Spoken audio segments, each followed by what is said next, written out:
Hey y'all, so it's me Alexandria, and today I am going to show you guys how I did these crochet faux locs. This was my first time doing it and I'm really obsessed with how it turned out, so I'm going to show you guys how I did it step by step.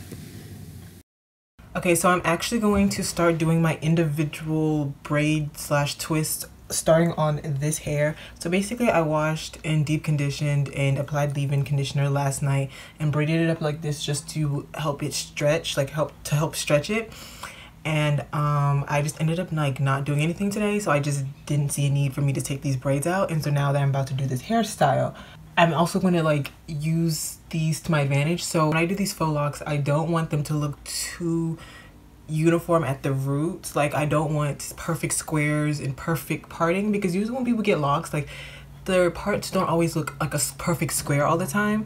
So in order for me to kind of get that imperfect look, I'm gonna use these sections to start braiding my hair, because these sections are obviously not perfect. So now I have braided and twisted my hair. What I did for most of them is braid the first inch just to secure it at the root and then twist it all the way down, because I low-key got lazy. But the issue with that is the twists puff up, so on certain sections I just braided it all the way down just because my hair is denser in a few areas. So in order to keep it the same size as the other ones, I just did braids all the way down. And I did 59 braid slash twist. So the hair that I was using was the freetress bow log in 18 inches in the color OT30, and I'll have the link in the description box.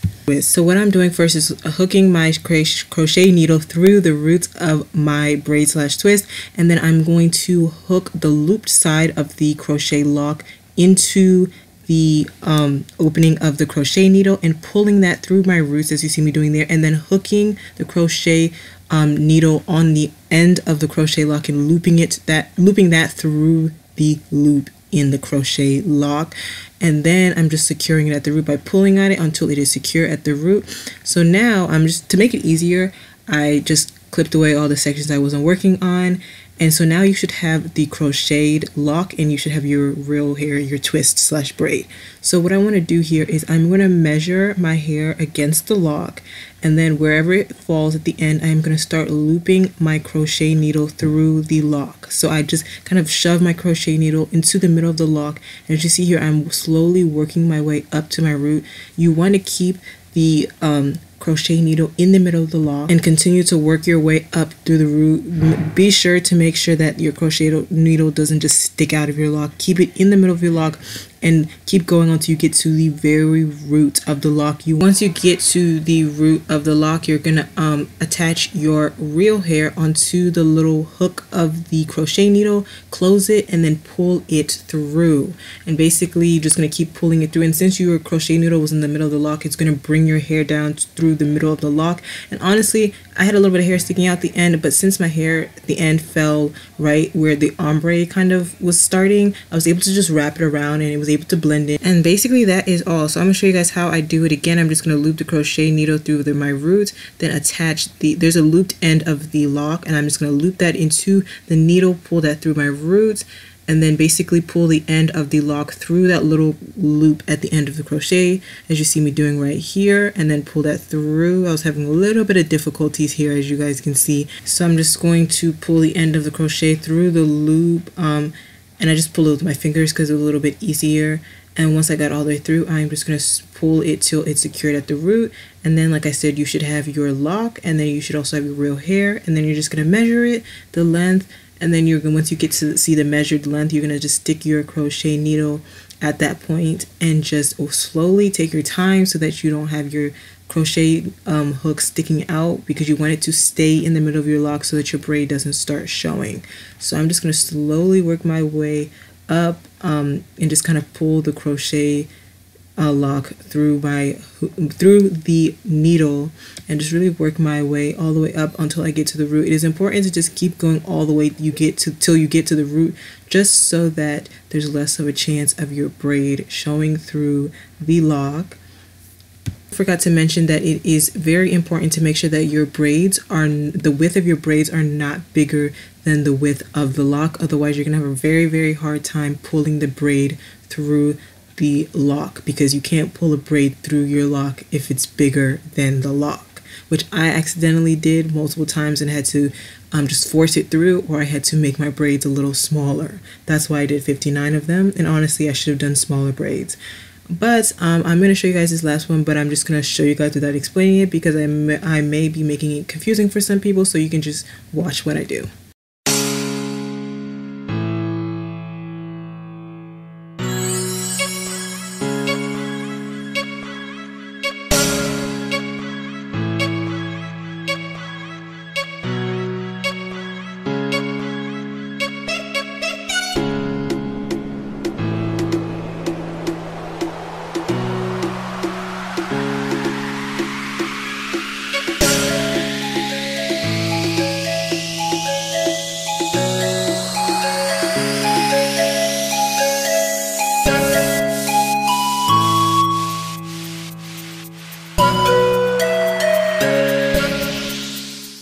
So I do that for all 59 of my braids and twists, and this is the final look. Honestly, y'all, it took me 6 hours to do it. I know it took me 3 hours to braid and twist my hair, and then it took me another 3 hours to loop the crochet through this. I probably will never do this again, but honestly, it was worth it. It still looks super nice, so I am proud of myself. This was, like I said, my first time.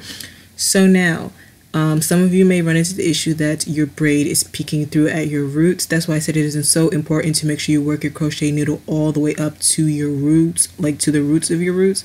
So I still had the same issue. Even though I did that, I still had an issue with my braid peeking through. So what I did was I took some Marley hair, Vanna hair, whatever hair matches the lock, and then I just wrapped it around my roots, as you see that I'm doing here. Honestly, I didn't know what I was doing here. I was actually kind of winging it, just trying to see what I could do to cover up the little braids that were peeking through.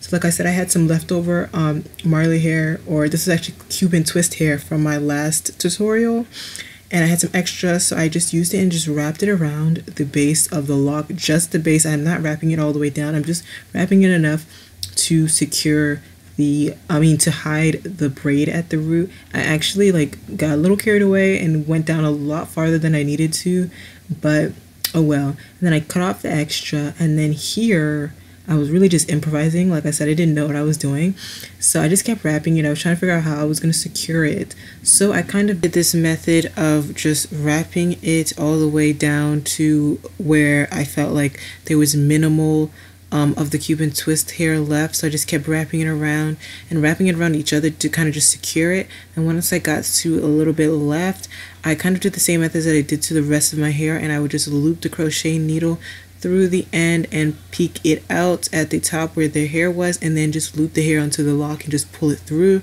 like I did with my real hair, just to the end of that. But as you guys can see, it was still a little puffy, so I kind of had to do that again. So this time I wrapped it around my head, around the lock, until again I had very minimal left. I just kept wrapping it and wrapping it until I honestly couldn't wrap it anymore. Tried to secure it at the end, and then I just kind of rolled it in between my palms. I don't know what about this method works, but it actually does work pretty well at just making it look seamless. So that was actually what I did, and that's what I did for any part of my hair that was showing at the roots. But this is the final look. I did do a little half up, half down because I thought that was super cute and really showed off the ombre really well. But y'all, I am so proud of myself. This looks so realistic, and I'm just surprised at myself. Honestly, this looks like I've been growing locks out for the past 7 years. This looks like my real hair, I locked my hair. This is so realistic, and I really love the hair that I used and how the whole process turned out. It was worth all 6 hours. This is such a cute hairstyle, and stay tuned toward the end because I'm going to kind of give you guys a little review of the hair, what I thought about it, the pros and cons of this process, and the pros and cons of doing this method. So that's gonna be next. Okay, y'all, so this is the second day of me having them in, and I just wanted to show you guys what it looked like when I didn't look, because I felt like last night I looked busted, so I just wanted to show another clip of me the next day when I look a little better, and showing you how they held up. The one thing I'm scared about is I don't know how long these waves are gonna last, because when I woke up this morning, it seemed like it was wavier yesterday than it was today. So I don't know, I might try to twist it and set it in hot water or something to try to see if they come back, because I really don't want these to go away. But it does feel like the waves have like gone down since yesterday. And I saw this in some other reviews, but I didn't know how it was possible. But this hair tangles so much. When I heard other people talking about how it tangled, I was like, no, there's no way this can tangle. Like, how does this tangle? I don't know how it tangles, but it tangles. Okay, so like there's a lot of stray pieces in here, and they like get stuck together in a lot, and like you try to like run your fingers through it, like your hands literally get stuck, and it's just so many like stray pieces of hair that stick together. I mean, honestly, I don't mind too much, but like if you're getting this hair, just know like it tangles so freaking much. I don't understand. It's like these random straight pieces that literally just tangle, and like all the hair gets stuck together and everything. But other than that, I really like how this turned out. And I mean, I do recommend this to people, but I probably recommend that you just do the traditional crochet method, just because this hair really was not made to do this individual crochet method. It was obviously made to do the traditional crochet method, so I had a tough time, and honestly, but it turned out nice and I really like it. So I hope you guys enjoyed that, and I will see you guys in my next video.